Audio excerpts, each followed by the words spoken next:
Hello बच्चों, स्वागत है आप सभी का आरपी ऑनलाइन क्लासेस में।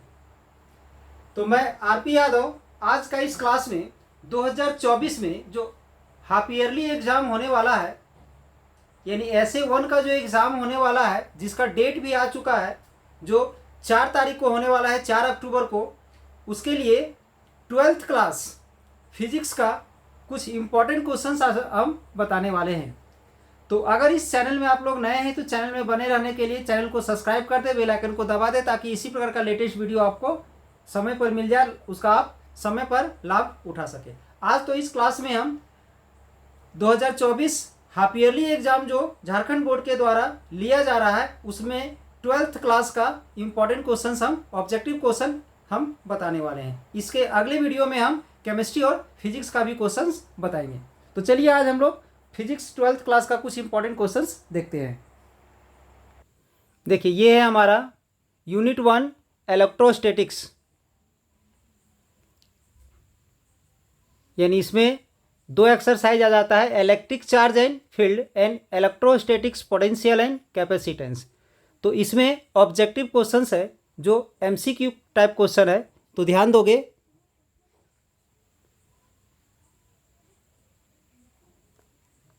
फर्स्ट क्वेश्चन है इसका, an electric dipole of moment P is lying along a uniform electric field E, full stop, the work done in rotating the dipole by 90 degree is. तो इसका answer हो जाएगा C number, P into E हो जाएगा। इसके बाद second question है,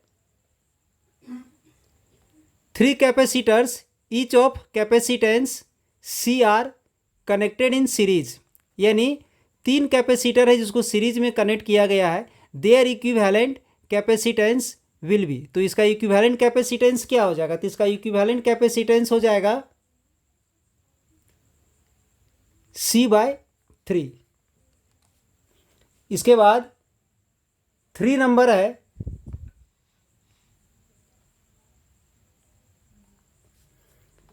the electrostatic potential energy of 2 point charges 1 microcoulomb each plate placed 1 m apart in vacuum is. तो इसका आंसर हो जाएगा C number, 9 × 10⁻³ joule. Question number 4 है,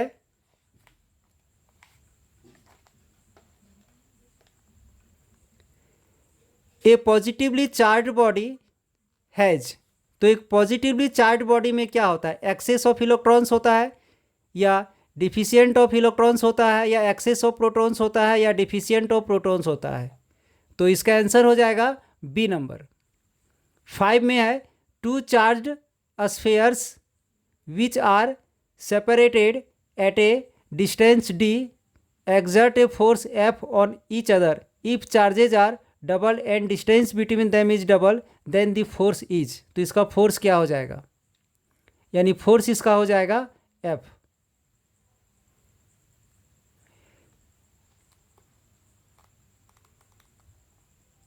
सिक्स में है, if a charge on a body is 100 nanocoulomb, then how many electrons are present on the body?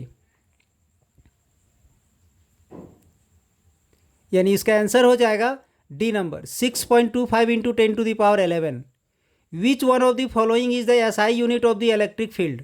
तो इस चारों में से इलेक्ट्रिक फील्ड का एसआई यूनिट क्या है? तो इसका एसआई यूनिट है सी, वोल्ट पर मीटर। इसके बाद क्वेश्चन नंबर 8 है, a charge q is enclosed by a Gaussian spherical surface of radius r. If the radius is double then the outward electric flux will be. यानी इसका radius अगर double कर दिया जाए तो आउटवर्ड इलेक्ट्रिक फ्लक्स जो है सो इसका क्या हो जाएगा? तो इसका इलेक्ट्रिक फ्लक्स हो जाएगा रिमेंस अनचेंज्ड, यानी इलेक्ट्रिक फ्लक्स जो है सो चेंज नहीं होगा। 9 number, a Gaussian sphere enclosed an electrical dipole within it, the total flux across the sphere is। तो इसका आंसर हो जाएगा डी नंबर 0। 10 नंबर है relation between the electric field E and the potential भी। तो इसका answer हो जाएगा A number, E equal to minus D V by D x.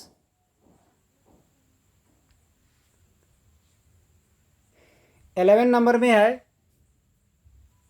If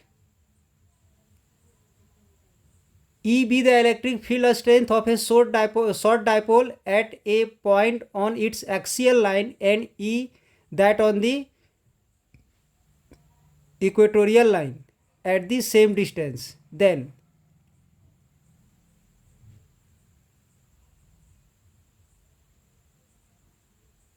तो यहाँ पर थोड़ा सा ध्यान दोगे, फर्स्ट में जो दिया हुआ है electric field strength of A short dipole at a point on axial line, यहाँ जो एक्सियल लाइन पर जो इलेक्ट्रिक फील्ड यहाँ पर जो है वो ई ए होगा। नोटेशन में यहाँ जो बीच में ई जो दिख रहा है, बीच में यहाँ पर नीचे जो आप लोग को यहाँ पर ई और नोटेशन में स्मॉल ई जो दिख रहा है वहाँ पर क्या होगा, ए होगा, ई ए होगा। और इसके बाद यहाँ जो दिख रहा है, यहाँ जो दिख रहा है ई और नोटेशन में स्मॉल ई, वहाँ पर ठीक है, यानी यहाँ पर ए होकर नीचे और यहाँ पर ई हो जाएगा। मतलब एक्सियल लाइन में जो इलेक्ट्रिक फील्ड जो लग रहा है उसे ई ए से रिप्रेजेंट किया गया है, और जो इक्वेटोरियल में जो लग रहा है उसे ई स्मॉल ई से रिप्रेजेंट किया गया है। तो दोनों में रिलेशन क्या होगा सो बताना है।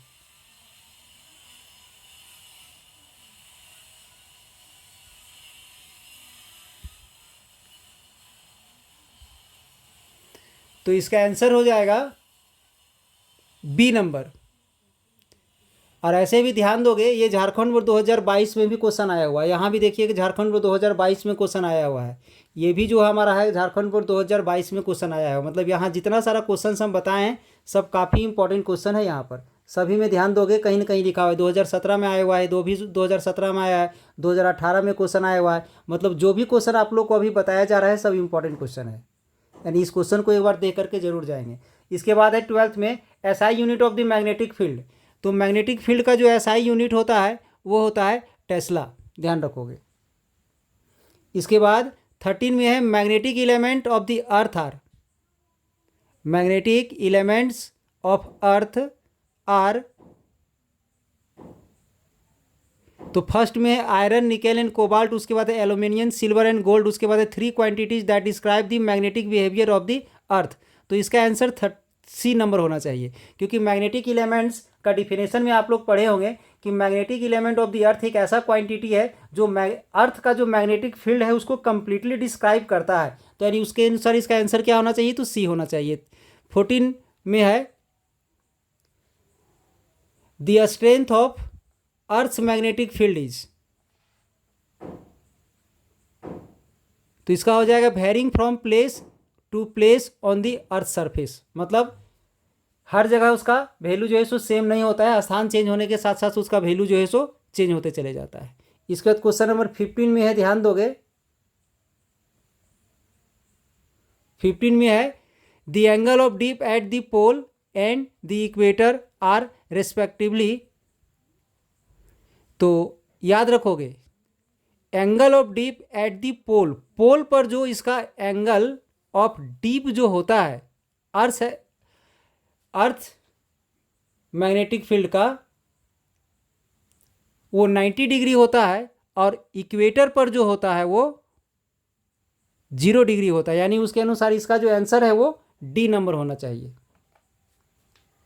तो ये था हमारा क्वेश्चन फिजिक्स का फर्स्ट यूनिट से, ध्यान दोगे। इसके बाद हम करंट इलेक्ट्रिसिटी सेकेंड यूनिट से क्वेश्चन बताने जा रहे हैं, जिससे फर्स्ट क्वेश्चन है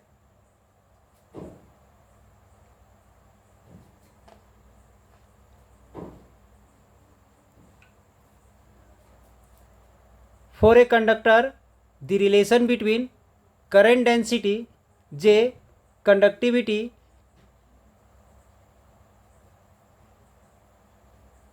sigma an electric field intensity ई, यानी इसमें कैसा रिलेशन होता है वो बताना है आपको। तो आप लोग पढ़े होंगे, तो इसका आंसर हो जाएगा बी नंबर। इसके बाद क्वेश्चन है,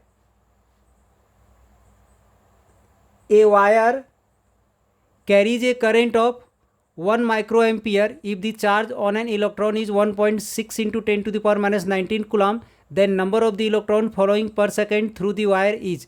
तो इसका आंसर हो जाएगा A number 0.625 into 10 to the power 13। 3 में है, a temperature as temperature increases the resistance of a conductor, यानी जब टेम्परेचर इंक्रीज करता है तो रेजिस्टेंस ऑफ द कंडक्टर क्या होता है, तो वो भी हमारा इंक्रीज करेगा क्योंकि दोनों डायरेक्टली प्रोपोर्शनल होता है।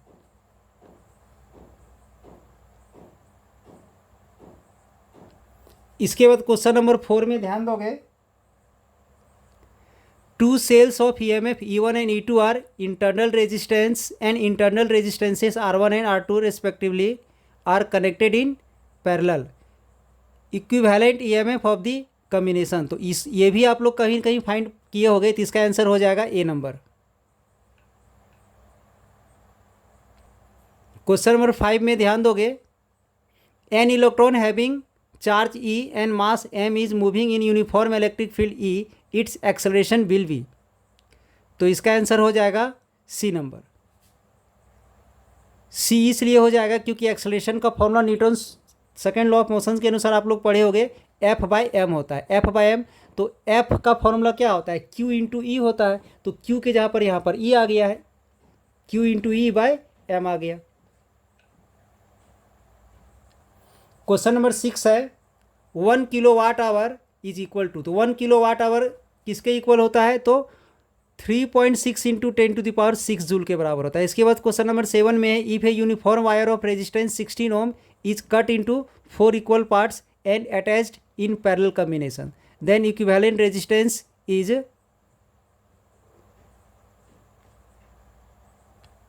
तो इसका आंसर हो जाएगा ए नंबर, यानी 1 ओम। इसके बाद ध्यान दोगे क्वेश्चन नंबर 8 में, when an electric dipole is placed in a uniform electric field it experience। तो ये पढ़े होगे कि जब एक इलेक्ट्रिक डायपोल को यूनिफॉर्म इलेक्ट्रिक फील्ड में जब रख दिया जाता है तो वो एक उसमें टॉर्क लगने लगता है, मतलब एक टॉर्क का अनुभव वो करता है, यानी इसका आंसर हो जाएगा बी नंबर, ए टॉर्क। 9 में है, Ohm's law is valid when the temperature of the conductor is,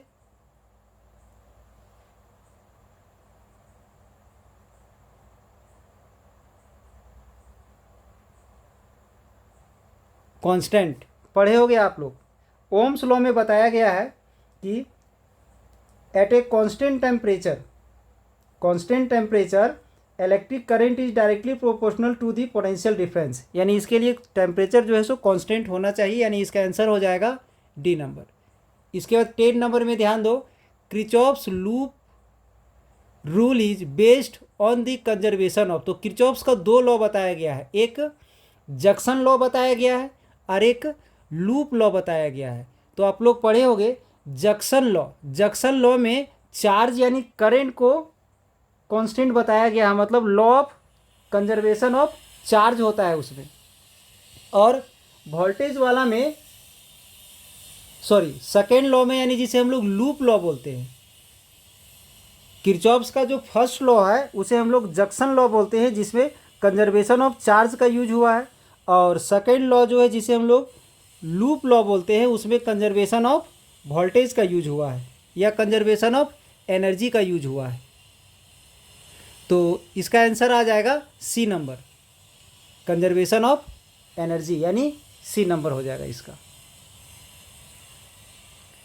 इसके बाद नेक्स्ट चैप्टर है, ध्यान दोगे, magnetic effect of electric current and magnetism, जिसमें से 2 एक्सरसाइज आ जाता है, moving charge and magnetism and matter. तो इसका फर्स्ट क्वेश्चन क्या है, सो ध्यान दोगे। इसका फर्स्ट क्वेश्चन है, if the number of turns in a moving coil galvanometer is increased it's sensitivity. तो अगर मूविंग कॉइल गैल्वेनोमीटर में नंबर ऑफ टर्न्स को अगर बढ़ा दिया जाए तो इसका सेंसिटिविटी क्या होगा, तो इसका सेंसिटिविटी जो है सो इंक्रीज कर जाता है, यानी इसका आंसर क्या हो जाएगा, तो ए नंबर हो जाएगा। सेकेंड में है according to Biot Savart law magnetic field at a point due to a current carrying element depends upon distance of the point from the element. तो डिस्टेंस पर जो डिपेंड करता है तो किस प्रकार से डिपेंड करता है, तो डिस्टेंस का स्क्वायर का इन्वर्सली प्रोपोर्शनल होता है, यानी इसका आंसर क्या हो जाएगा, तो इसका डी नंबर हो जाएगा। इसके बाद 3 में है लॉरेंट्ज फोर्स इज गिवन बाय। तो लॉरेंट्ज फोर्स अगर आप लोग पढ़े होंगे तो लॉरेंट्ज फोर्स का जो फॉर्मूला है वो लॉरेंट्ज फोर्स में इलेक्ट्रिक फोर्स और मैग्नेटिक फोर्स दोनों लगता है, तो उसका आंसर हमारा ये हो जाएगा यहाँ से, यानी इसका आंसर क्या हो जाएगा, तो डी नंबर हो जाएगा। इसके बाद 4 नंबर में क्या है, ध्यान दोगे, a current carrying wire produces magnetic field. बताया गया होगा किसी भी वायर से अगर इलेक्ट्रिक करंट फ्लो कराया जाता है तो उसके चारों तरफ मैग्नेटिक फील्ड प्रोड्यूस्ड हो जाता है। तो यहाँ पूछा गया है एक करंट कैरिंग वायर, मतलब एक ऐसा वायर जिससे करंट कैरी हो रहा है, मतलब जिससे विद्युत धारा प्रवाहित हो रही है, तो वो किस चीज़ को प्रोड्यूस करता है, इलेक्ट्रिक फील्ड को तो प्रोड्यूस करेगा नहीं, तो ए नहीं होगा। सी में इलेक्ट्रिक फील्ड और मैग्नेटिक फील्ड दोनों बोल रहा है, जब इलेक्ट्रिक फील्ड प्रोड्यूस नहीं करता है तो वो भी नहीं होगा, तो क्या प्रोड्यूस करता है वो, तो मैग्नेटिक फील्ड, यानी उसका आंसर क्या हो जाएगा, तो बी नंबर हो जाएगा। इसके बाद 5 नंबर में है when an ammeter is shunted its measuring range. तो इसका मेजरिंग रेंज क्या हो जाता है, तो वो डिक्रीज हो जाता है। इसके बाद क्वेश्चन नंबर 6 में है a magnet of magnetic moment M is lying along a uniform magnetic field B the work done in rotating the magnet by 90 degree. तो 90 डिग्री से अगर उसे रोटेट कर देंगे तो उसका वर्क कितना हो जाएगा, तो उसका वर्क हो जाएगा 0, क्योंकि उसमें कॉस थीटा का यूज होता है और कॉस 90 डिग्री का वैल्यू 0 हो जाएगा। इसके बाद है 7 नंबर,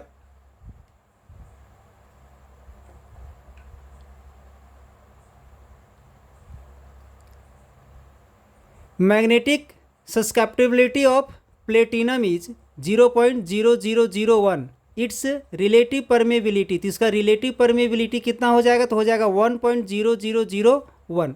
क्वेश्चन नंबर 8 में है 2 long parallel wires each carrying a current of 1 ampere in the same direction are placed 1 metre apart the force of attraction between them. तो उसके बीच जो फोर्स लगेगा वो फोर्स का वैल्यू हो जाएगा,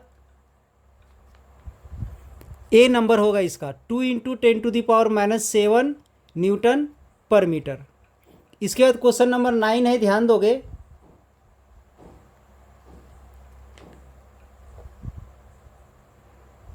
the capacitance of a parallel plate capacitor does not depend upon. तो किस में डिपेंड नहीं करता है, तो एरिया में तो डिपेंड करेगा, मीडियम में भी डिपेंड करेगा, डिस्टेंस बिटवीन द प्लेट्स में भी डिपेंड करेगा। तो बी नंबर जो यहाँ पर आ गया हमारा मेटल ऑफ द प्लेट्स, उस पर डिपेंड नहीं करता है। 10 नंबर में है if A dielectric be introduced between the plates of a parallel plate capacitor. मतलब पैरेलल प्लेट कैपेसिटर का जो 2 प्लेट होता है उसके बीच में अगर एक हम डाइलेक्ट्रिक मीडियम को इंट्रोड्यूस कर दे तो then value of the capacitance, तो कैपेसिटेंस का वैल्यू क्या होगा वो बताना है। तो उसका वैल्यू जो है सो इंक्रीज कर जाता है, यानी इसका आंसर हो जाएगा, ध्यान दोगे, इसका आंसर हो जाएगा बी नंबर, यानी इंक्रीज कर जाता है। इसके बाद क्वेश्चन नंबर 11 है the energy stored per unit volume between 2 plates of a parallel plate capacitor will be.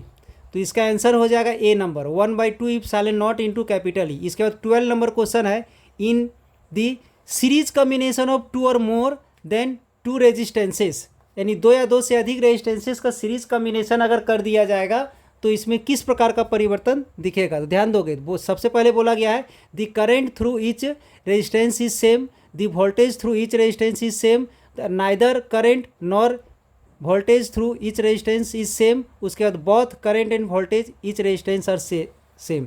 तो आप लोग पढ़े होंगे कि जब सीरीज में कनेक्ट किया जाता है तो करंट सेम होता है और पैरेलल में जब रहता है तो वोल्टेज सेम होता है। तो यहाँ सीरीज में कनेक्ट किया गया है, तो जब सीरीज में कनेक्ट किया है तो ए नंबर होगा current through each resistances is same. इसके बाद 13 नंबर में ध्यान दोगे, 13 में है in parallel combination of n cells we obtain, मतलब पैरेलल कॉम्बिनेशन में क्या होता है, in parallel combination of n cells we obtained more voltage more electric current, less voltage less electric current, तो मोर इलेक्ट्रिक करंट हो जाएगा, B number हो जाएगा। इसके बाद 14 में है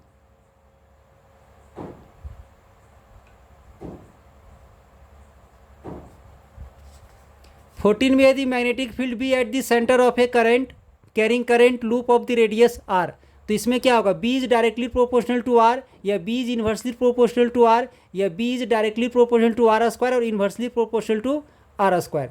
तो इसका आंसर हो जाएगा A number, B is directly proportional to R. उसके बाद 15 में है ए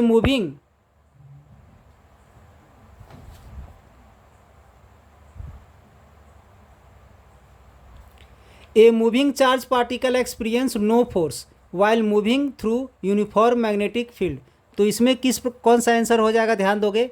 फर्स्ट है if charge particle move perpendicular to the magnetic field, उसके बाद है if charge particle move parallel to the magnetic field, यानी इसका आंसर जो है सो बी नंबर हो जाएगा। तो ये था हमारा 12th क्लास फिजिक्स का इम्पॉर्टेंट MCQ क्वेश्चंस। तो जो 2024 में जो हाफ ईयरली एग्ज़ाम जो होने वाला है, इसके लिए बहुत ही इम्पोर्टेंट है और आगे के एग्ज़ाम्स के लिए भी ये बहुत ही इम्पोर्टेंट है। तो इसी तरह का और लेटेस्ट वीडियो आपको समय पर मिल जाए, उसका लाभ आप समय पर उठा लें। इसके लिए अगर इस चैनल में आप लोग नए हैं तो चैनल में बने रहने के लिए चैनल को सब्सक्राइब कर दें, बेल आइकन को दबा दें ताकि हर एक लेटेस्ट वीडियो आपको मिल सके। और आज का क्लास ये आप लोग को कैसा लगा इसके लिए कमेंट ज़रूर करें, और अच्छा लगा हो तो एक लाइक ज़रूर कर दें। चलिए, इस चैनल से आप लोग को जुड़ने के लिए धन्यवाद।